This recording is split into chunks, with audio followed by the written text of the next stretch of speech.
morning, students. Today I shall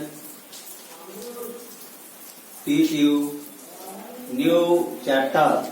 Chapters number 2. Chapter's name Food and Nutrition. भोजन एवं पोषण. क्या? भोजन एवं पोषण.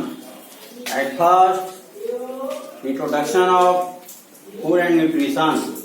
What? Introduction.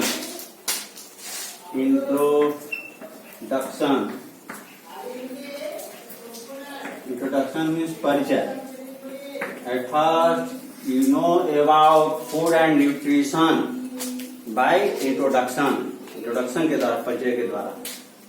Any food items have 2 or more ingredients. कोई भी भोजन के रसद या मधु में, कोई भी भोजन के रसद में 2 या 2 से अधिक खाद्य सामग्रियां शामिल रहती है. These ingredients are obtained from plants and animals. ये सामग्रियां पौधों से एवं जंतुओं से प्राप्त होती है. When the ingredients obtained from plants and animals, they have some biochemicals are called nutrients. वे सभी nutrients, वे सभी ingredients जो पेड़ पौधों एवं जंतुओं से प्राप्त होती है, उसमें कुछ जैव रसायन शामिल रहती है जिसे न्यूट्रिएंट्स, पोषक तत्व कहते हैं. These nutrients are important for our body growth and our health. ये सभी पोषक तत्व हमारे शरीर की वृद्धि एवं हमारे शरीर के स्वास्थ्य के लिए आवश्यक है. These nutrients are basic types such as carbohydrates, proteins, fat, vitamins and minerals. Other than these nutrients, water and roughage are also included in our food items that are roughage is called fibers. ये सभी पोषक तत्वों के अतिरिक्त हमारे भोजन रसद में जल एवं रफेज, रेशेदार सामग्री भी शामिल रहती है जिसे फाइबर, रेशेदार युक्त भोजन कहते हैं. These fibers or roughage role in the digestion of our food. Now you know about functions of food in our body. Role of nutrition in our body. पोषण का हमारे शरीर में रोल, महत्व, योगदान. हमारे शरीर में न्यूट्रिशन अर्थात पोषण का क्या, न्यूट्रिएंट्स पोषक तत्वों का क्या योगदान है.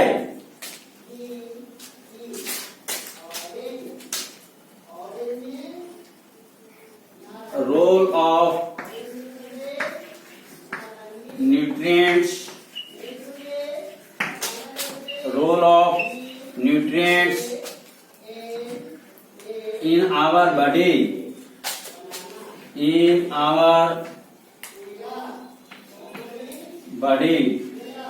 हमारे शरीर में पोषक तत्वों का रोल यानी योगदान, भूमिका। Nutrients play important role in our body, हमारे शरीर में पोषक तत्व महत्वपूर्ण भूमिका निभाती है। These nutrients are basically divided in three parts. First part is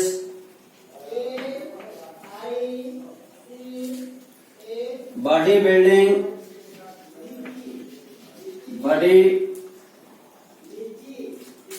foods.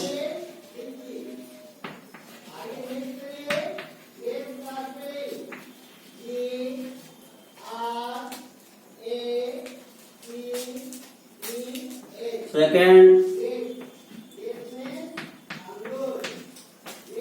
energy giving foods.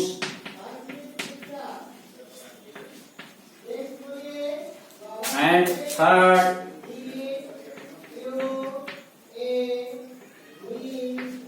protective foods.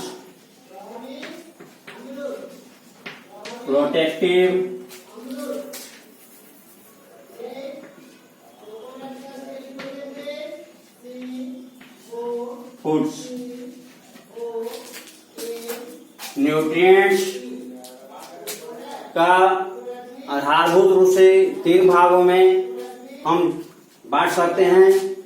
First है बॉडी बिल्डिंग फूड्स अर्थात शरीर के निर्माण करने वाले भोजन। सेकेंड न्यूट्रिएंट जो होता है वो एनर्जी गिविंग फूड्स, ऊर्जा प्रदान करने वाले भोजन। And third basic type protective foods, रक्षात्मक भोजन। Now at first I understand you about body building foods, शरीर निर्माण करने वाले भोजन। Body building foods are such food that is found in proteins, शरीर के निर्माण करने वाले भोजन जो प्रोटीन में पाए जाते हैं। These proteins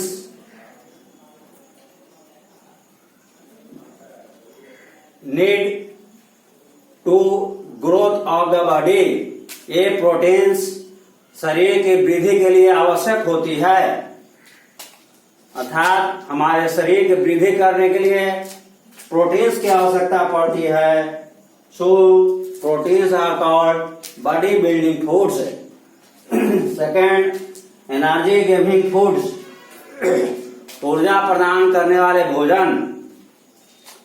the foods in which the energy is stored and we take such foods, we get energy for our body।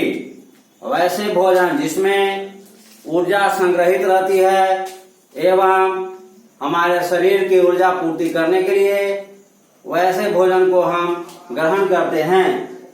तो energy giving foods are found in carbohydrates and fats. Carbohydrate एवं वसा में energy giving food रहते हैं। So carbohydrates and fats are called energy giving food. Third protective foods, रक्षात्मक भोजन। Protective foods are such types of food that protect our body from disease strengthen immune system and regulate the metabolism।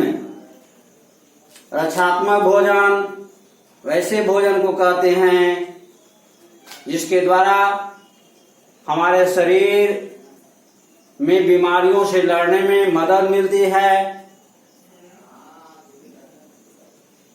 Regulate the metabolism अर्थात शरीर के उपापचय क्रियाओं को यह नियंत्रित करती है,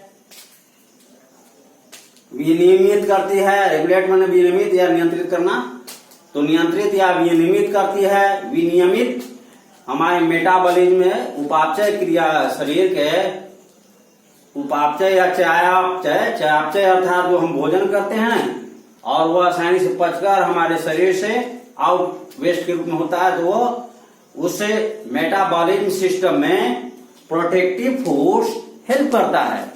एंड स्ट्रेंथन इम्यून सिस्टम और हमारे शरीर के आंतरिक तंत्र जिसके द्वारा हमारा शरीर रोगों से लड़ता है, उस इम्यून आंतरिक तंत्र को, आंतरिक पद्धति को स्ट्रेंथन शक्ति प्रदान करता है, मजबूती प्रदान करता है।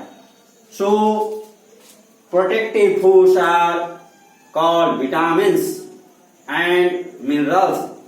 सम vitamins and minerals are necessary for our body, protection of disease and strengthen our immune system and regulate metabolism।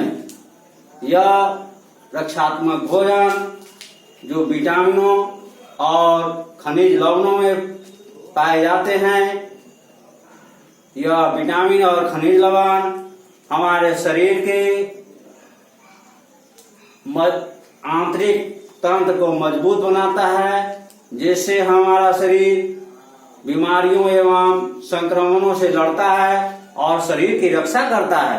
And regulate the metabolism और हमारे शरीर के चयापचय क्रियाओं को यह रेगुलेट करता है, विनियमित सही प्रकार से कार्य करने में मदद करता है। So vitamins and minerals are also called protective foods। You understand about role of nutrients in our body। Next, components of food। Components of food, भोजन के अवयव। There are some basic components of food। First, carbohydrates।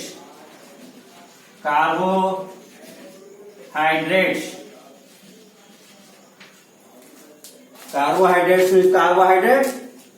इसके बाद next fats, उसके बाद third proteins, fourth vitamins and fifth minerals। These are some basic components of food। At first you know about carbohydrates। Carbohydrates are food that give us energy। Carbohydrate ऐसे भोजन होते हैं जो हमारे शरीर को एनर्जी प्रदान करते हैं। Carbohydrates are produced in green plants in the form of sugar and starch. Carbohydrate हरे पौधों में निर्मित उत्पादित होते हैं स्टार्च यानी शर्करा एवं शुगर चीनी के रूप में। We take when starch and sugar, the carbohydrates that are stored in that food items that give us instant energy. वह ऊर्जा जो कार्बोहाइड्रेट रूपी चीनी एवं शर्करा रूप में संग्रहित ऊर्जा हमारे शरीर में प्रवेश करती है, तब त्वरित तुरंत तत्क्षण हमारे शरीर को एनर्जी प्रदान करती है।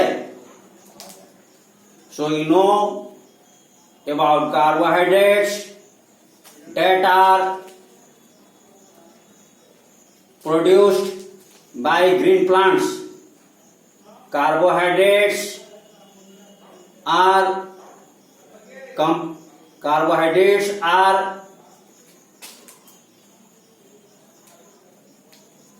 necessary for our body, our body's energy, हमारे शरीर की ऊर्जा को मेंटेन करने के लिए कार्बोहाइड्रेट की आवश्यकता होती है। Some examples of carbohydrates are rice, potato, wheat, maize, etc. Carbohydrate के कुछ उदाहरण हैं, जैसे कि राइस चावल, पोटैटो आलू, व्हीट गेहूं, मेज मक्का इत्यादि। चावल, गेहूं, आलू, मक्का इत्यादि में कार्बोहाइड्रेट्स रहते हैं। These food items are obtained from plants. ये भोजन सामग्रियां हमें पौधों से प्राप्त होती है। And in these items the carbohydrates are stored in the form of energy. इन सभी भोजन सामग्रियों में कार्बोहाइड्रेट्स ऊर्जा के रूप में जमा रहती है। When we take these food ingredients, जब हम लोग इन भोजन सामग्रियों को ग्रहण करते हैं, the energy given by these food ingredients, तब ग्रहण करने के बाद उन सभी भोजन सामग्रियों से हमारे शरीर को ऊर्जा मिलती है। एंड वी डू वर्क, और हम लोग कार्य को कर पाते हैं। Excess energy formed by carbohydrates are stored under the skin. अत्यधिक कार्बोहाइड्रेट्स के द्वारा निर्मित ऊर्जा हमारे शरीर के त्वचा के अंदर जमा रहती है। हमारे शरीर की आवश्यकता से अत्यधिक मात्रा में निर्मित कार्बोहाइड्रेट्स हमारे शरीर की त्वचा के अंदर स्टोर रहती है। And when our body needs that stored energy completely received by our body, तो जब हमारे शरीर को ऊर्जा की जरूरत पड़ती है, तब वह त्वचा में संग्रहित जमा किया हुआ ऊर्जा हमारे शरीर के द्वारा ऑब्टेन्ड प्राप्त कर दिया जाता है। Thus, you understand about carbohydrates. Next topic, next part of nutrients is fats. इसको क्लियर करना है। Next part of nutrients is fats. Fats means वसा। Fats means वसा।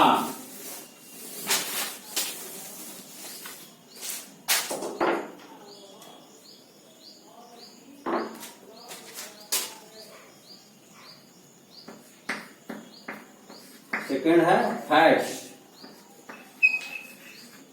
फैट्स मीन्स वसा होता है। Fats are also important for our body. It give us energy. वसा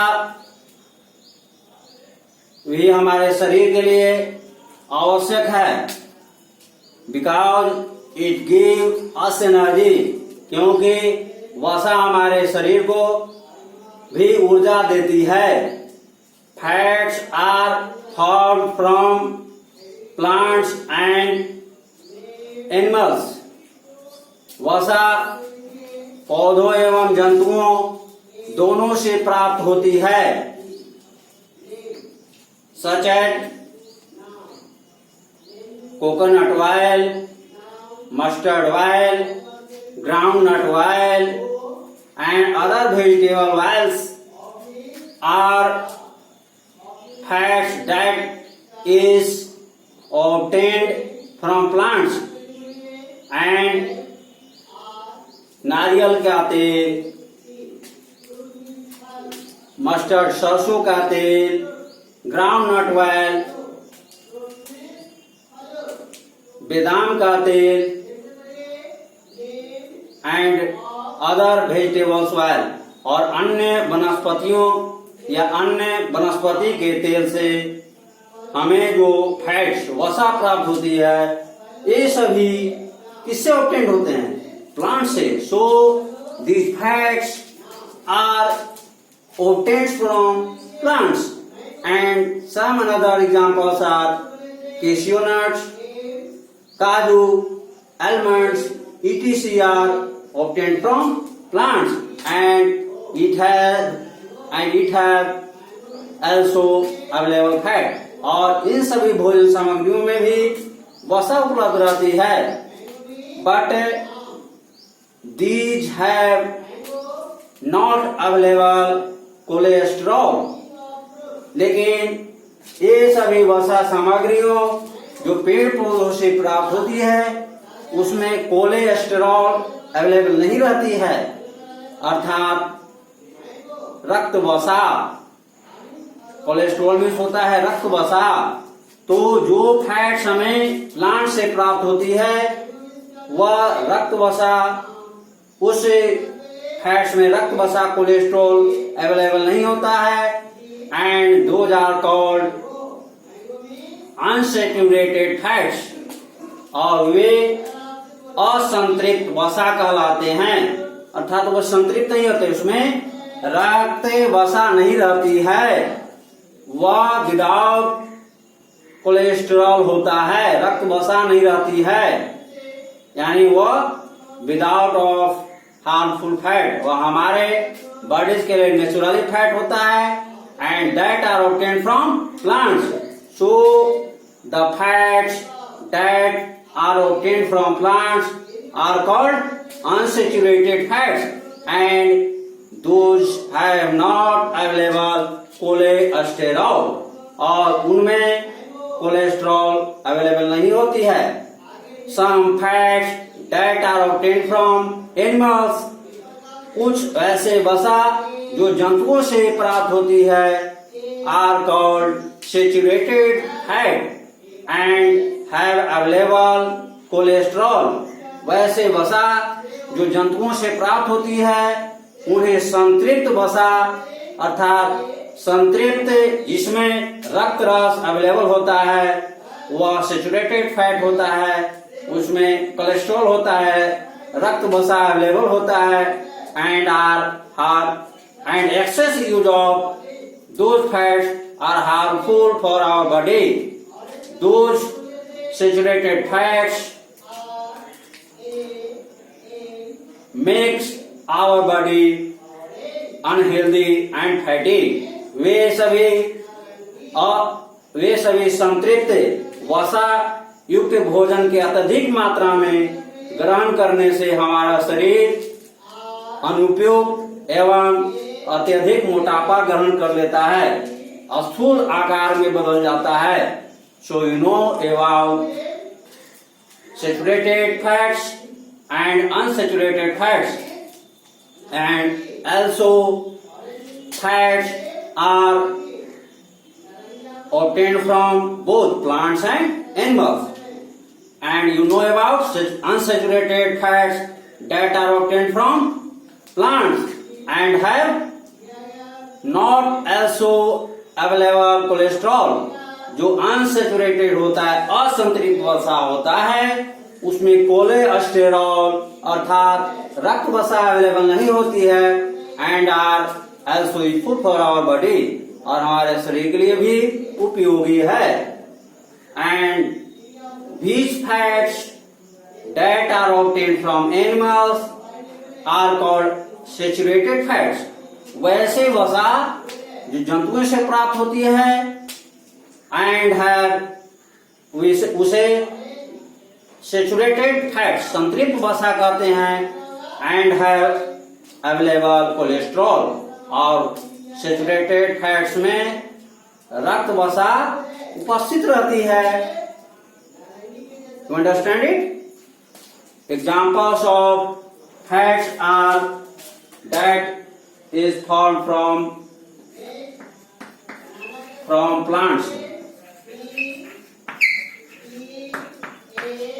plant से प्राप्त होने वाले फैट्स एग्जाम्पल कोकोनट ऑयल, नारियल तेल, मस्टर्ड ऑयल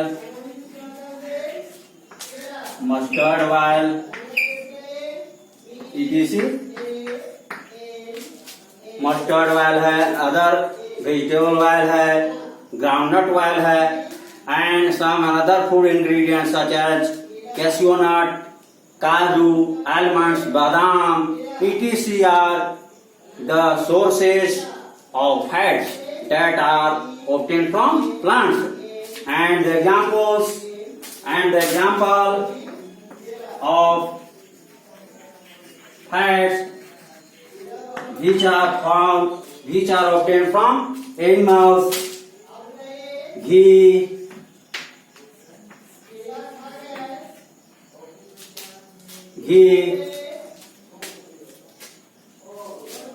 घी हो गया,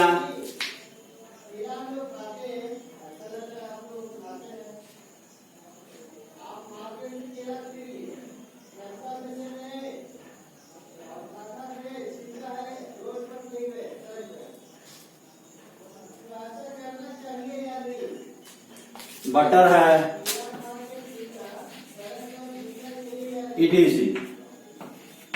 घी, बटर, घी एवं मक्खन इत्यादि जो एनिमल से प्राप्त होने वाले फैट्स हैं, and these fats are called saturated fats and are excess use of these fats, saturated fats are harmful and unhealthy our body.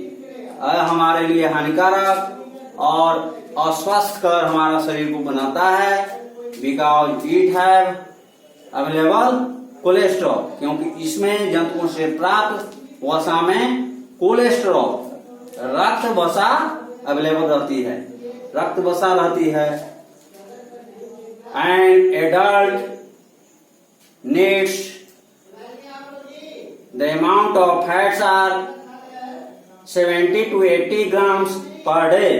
एक वयस्क व्यक्ति को प्रतिदिन 70 से 80 ग्राम वसा की जरूरत होती है. एडल्ट 18 इयर्स एवं एडल्ट कहते हैं according to our constitution, 18 years age से एवं होता है, एडल्ट होता है. तो एक एडल्ट को, एक वयस्क व्यक्ति को प्रतिदिन 70 से 80 ग्राम फैट्स की आवश्यकता होती है. So you know about fats. Next part है third, proteins. You know about proteins next time. Now, thank you very much.